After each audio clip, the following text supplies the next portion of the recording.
दोस्तों, क्या आपको कभी-कभी लगता है कि आपके हाथों और पैरों के अंदर जान नहीं है? या फिर बार-बार सूजन, दर्द और चक्कर आने लगते हैं? हाथ-पैर बार-बार सुन्न से हो जाते हैं या फिर इनमें चींटी चलने जैसा एहसास होता है? अगर हाँ, तो जान लीजिए कि ये सिर्फ थकान या फिर सिर्फ स्ट्रेस नहीं है, ये आपकी नसों की कमज़ोरी या फिर नसों के दबने और इनमें ब्लॉकेज होने का सिग्नल भी हो सकता है। दोस्तों, नर्व्स हमारी बॉडी के अंदर बिजली के तारों की तरह होती हैं। अगर ये वीक हो जाएं या फिर ब्लॉक हो जाएं तो इससे पूरा का पूरा सिस्टम जो है हमारा वो स्लो हो सकता है, कमज़ोर हो सकता है और इवन शरीर के किसी एक हिस्से के अंदर वीकनेस या फिर पैरालिसिस की नौबत भी आ सकती है। आज के इस वीडियो में मैं आपको एक सिंपल और बहुत ही इफेक्टिव रेमेडी बताऊंगा जो कि नसों की सभी प्रॉब्लम्स को नेचुरली कंट्रोल कर सकती है। और सिर्फ इतना ही नहीं, इससे आपको और भी कई सारे बड़े बड़े फायदे मिलेंगे, जैसे कि डायबिटीज़, जॉइंट पेन और इवन वेट लॉस के लिए भी ये रेमेडी जो है ये बहुत ही इफेक्टिव है। तो चलिए बिना किसी देरी के इस इंटरेस्टिंग वीडियो को शुरू करते हैं और जानते हैं इस रेमेडी के बारे में पूरी डिटेल के साथ। आजकल सीडेंट्री लाइफस्टाइल और अनहेल्दी डाइट की वजह से नसों की बीमारियां बहुत ही ज़्यादा कॉमन हो गई हैं। टिंगलिंग, नमनेस, स्वेलिंग और चक्कर आना अब सिर्फ बुढ़ापे की प्रॉब्लम्स नहीं है। अब ये हर किसी को हो सकती हैं और किसी भी एज में हो सकती हैं, चाहे आपकी एज 30 की हो चाहे 50 की, कोई भी इससे बचा हुआ नहीं है। दरअसल ज़्यादा लंबे समय तक एक ही जगह पर बैठे रहने से ब्लड सर्कुलेशन कई बार सुस्त हो जाता है, जिससे नर्व्स को प्रॉपर ब्लड सप्लाई नहीं मिलती है और वो कमज़ोर होने लगती हैं।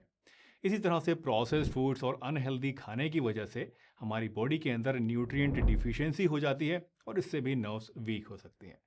स्ट्रेस की अगर बात करें तो ये इन सभी चीज़ों के ऊपर सोने पर सुहागा बन जाती है, जिससे कि आपका पूरा का पूरा सिस्टम खराब हो जाता है और नसें अपनी जगह इन्फ्लेम्ड हो जाती हैं, कमज़ोर हो जाती हैं और इस तरह के लक्षण आपको दिखते हैं। दोस्तों, अगर आपको इस तरह की प्रॉब्लम्स रहती हैं तो आज की इस वीडियो में मैं आपके लिए एक बहुत ही आसान सा और घर पे बनने वाला सॉल्यूशन लेकर आया हूँ। एक ऐसी रेमेडी लेके आया हूँ जो कि आपकी नर्व्स को स्ट्रांग बनाएगी, इन्फ्लेमेशन को कम करेगी और आपके ब्लड सर्कुलेशन को भी इम्प्रूव करेगी। तो चलिए सबसे पहले जानते हैं कि इस रेमेडी के लिए हमें कौन कौन से इंग्रेडिएंट्स चाहिए और फिर उसके बाद हम समझेंगे कि इसको बनाने का क्या तरीका है और कैसे इसको इस्तेमाल करना है। इस रेमेडी को बनाने के लिए आपको सिर्फ दो चीज़ें चाहिए होंगी। पहला है फेनुग्रीक सीड्स यानी कि मेथी दाना 1 से 2 टीस्पून और दूसरी है एक छोटा सा टुकड़ा दालचीनी का, लगभग आधा इंच का आप ले सकते हैं। या फिर अगर साबुत अवेलेबल आपके पास नहीं है दालचीनी तो आप इसका पाउडर भी इस्तेमाल कर सकते हैं, बस आधा टीस्पून इसका पाउडर आपको लेना होगा। मेथी में मैग्नीशियम और एंटी इन्फ्लेमेटरी कंपाउंड्स होते हैं जो कि नर्व्स को स्ट्रांग बनाते हैं और डैमेज होने से बचाते हैं। और दालचीनी की अगर बात करें तो ये ऑक्सीडेटिव स्ट्रेस को कम करके आपकी नर्व्स को हेल्दी और उनको ताकत देती है, वहाँ पर ब्लड सर्कुलेशन को इम्प्रूव करती है। और इसीलिए जब ये दोनों चीज़ें आपस में मिलती हैं तो आपकी नर्व्स को अंदर से स्ट्रांग बनाती हैं। इस रेमेडी को बनाने के लिए आपको सिर्फ 3 स्टेप्स फॉलो करने हैं। पहले स्टेप में आपको मेथी दाना और दालचीनी को अलग अलग कटोरी के अंदर रात भर भिगोकर पानी में रख देना है।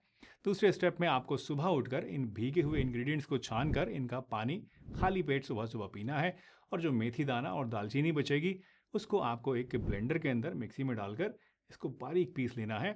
और तीसरे स्टेप के अंदर यानी लास्ट स्टेप के अंदर आपको ये जो पीसा हुआ पेस्ट है दालचीनी और मेथी का, इस पेस्ट में बराबर क्वांटिटी का शहद मिलाकर या फिर गुड़ मिलाकर पानी पीने के 15 मिनट के बाद इसको खा लेना है।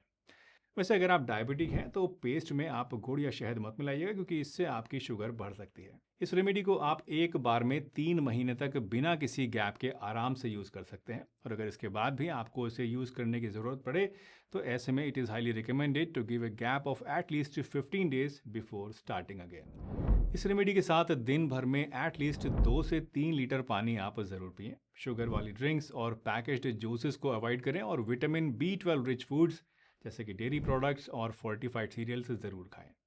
इसी तरह से मैग्नीशियम के लिए आप पालक, ड्राई फ्रूट्स और सीड्स को ज़रूर खाएं और ओमेगा 3 फैटी एसिड्स के लिए अखरोट, अलसी के बीज और फिश को खाना शुरू कर दें। और हाँ, एक्सरसाइज करना बिल्कुल भी मत भूलिएगा, because movement is medicine. Regular exercise से ब्लड सर्कुलेशन इंप्रूव होता है और नर्व्स एक्टिव और हेल्दी रहती हैं। तो चाहे आप ब्रिस्क वॉक करें, चाहे योगा करें, चाहे लाइट स्ट्रेचिंग करें, हर दिन 20 से 30 मिनट अपने लिए आप ज़रूर निकालें और एक्सरसाइज ज़रूर करें। दोस्तों, ये छोटी छोटी चीज़ें आपकी नर्व्स के साथ साथ आपकी ओवरऑल हेल्थ के ऊपर भी बहुत बड़ा इम्पैक्ट डाल सकती हैं। इस रेमेडी के साथ अगर आप ये टिप्स फॉलो करते हैं तो रिजल्ट्स आपको और भी ज़्यादा जल्दी और लॉन्ग लास्टिंग मिलेंगे। दोस्तों, ये रेमेडी पूरी तरह से नेचुरल और सेफ है, लेकिन फिर भी कुछ इंपॉर्टेंट प्रिकॉशंस हैं जो आपको हमेशा ध्यान में रखनी चाहिए। सबसे पहले इस रेमेडी को कम क्वांटिटी से लेना शुरू करें। शुरुआत सिर्फ 1 या फिर आधा चम्मच से करें और देखें कि इससे आपकी बॉडी कैसे रिएक्ट करती है। अगर आपको सब कुछ ठीक लगता है, कोई प्रॉब्लम नहीं होती है, तो आप धीरे धीरे इसकी क्वांटिटी को 2 चम्मच तक लेकर जा सकते हैं।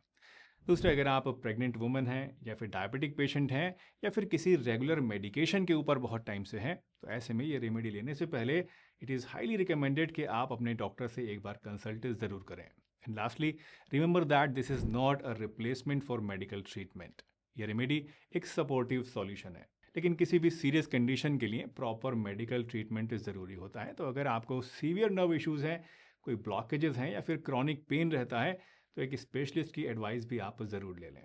दोस्तों, इन प्रिकॉशंस को याद रखते हुए आज से ही इस सिंपल सी रेमेडी को यूज़ करना स्टार्ट करें। आई एम श्योर आपको इससे बहुत फ़ायदा होगा।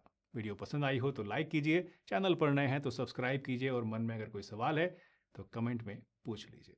हंसते रहिए, मुस्कुराते रहिए, रोज़ कुछ ना कुछ नया सीखते रहिए ताकि आप रह सकें हेल्दी हमेशा।